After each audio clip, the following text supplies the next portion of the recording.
What's up, MetaNerdz? This video is all about the TIE Bomber.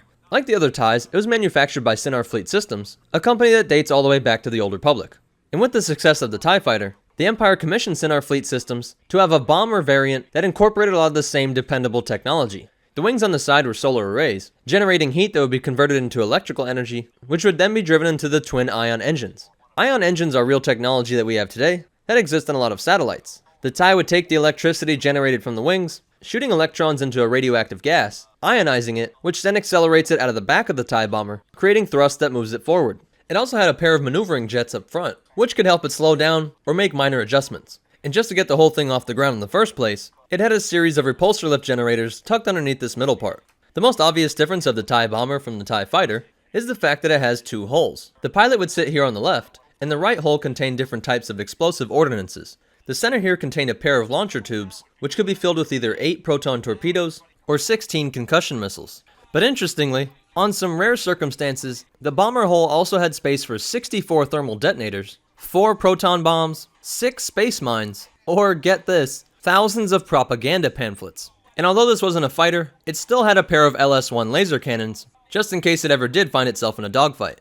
But this TIE gets its name from the proton bombs that would be stored right behind the missiles and stacked up and released via this bomb chute, which could deliver a payload of 68 orbital mines or 79 proton bombs. Fleet Systems said that they had to make the TIE bomber wider and shorter than the TIE fighter to make it more stable in firing those missiles.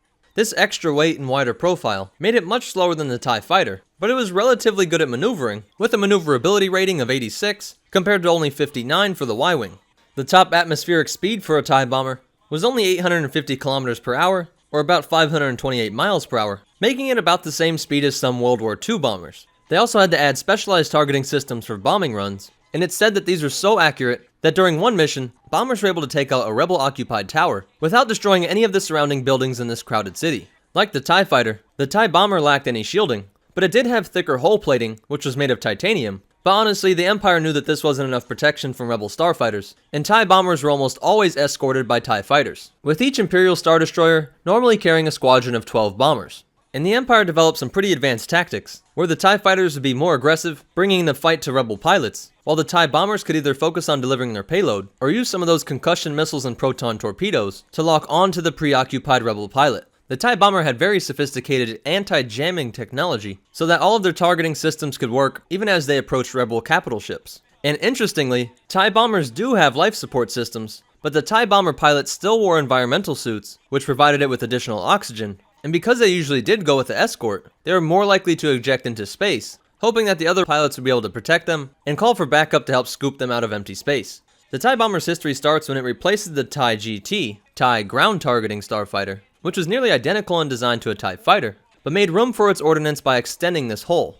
They appear early on in the Imperial Navy, and were in service early enough to squash Geyser Delso when he captured his own private droid army, but was ended by Vader in the 501st. And after the destruction of the first Death Star, TIE bombers tried to flatten the Great Temple on Yavin in an intense event known as the Evacuation of Yavin, which occurred around 6 months after Episode 4. They also tried to take out Mos Eisley Spaceport, but were stopped by the Rebels' Rogue Squadron. They were later seen during the Battle of Hoth, bombing an asteroid where the Millennium Falcon was hiding, and were even used during the Battle of Endor. After the destruction of the second Death Star, TIE bombers continued to be used by the Imperial Remnant forces, and even tried to fight off the Galactic Invaders during the Yuzon Vong War. And quite impressively, a TIE bomber survives all the way up into the year 139 ABY. It was being used by a bounty hunter, who made a bunch of customizations to the bomber, including an upgrade which made it remote controlled and able to be summoned via a cybernetic hand, making it kind of like a Batmobile bomber. But this bounty hunter was defeated by a Naya Solo, a descendant of Han Solo and Leia Organa. Well, that's it for its history, but you definitely want to hear these cool facts and behind the scenes stuff. The design of the TIE bomber was actually made before A New Hope, but made its first appearance in the comic Star Wars 12, Doom World. It would not make its first movie appearance until The Empire Strikes Back. The TIE bomber has appeared in a ton of different video games, and some of them give the bomber different abilities, like Jedi Academy and Galactic Battlegrounds, which allow the TIE bomber to hover in place like a helicopter, and in Battlefront, where there is a TIE bomber pilot and a TIE bombardier in the cockpit. Its official name is the TIE SA bomber, where SA stands for Surface Assault. Well, that's it for the TIE bomber.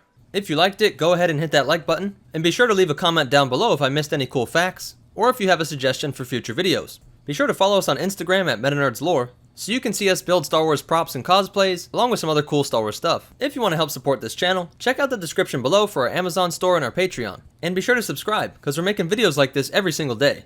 But more important than all that, remember, that TIE bomber overhead might just be dropping some pamphlets, and the Force will be with you, always.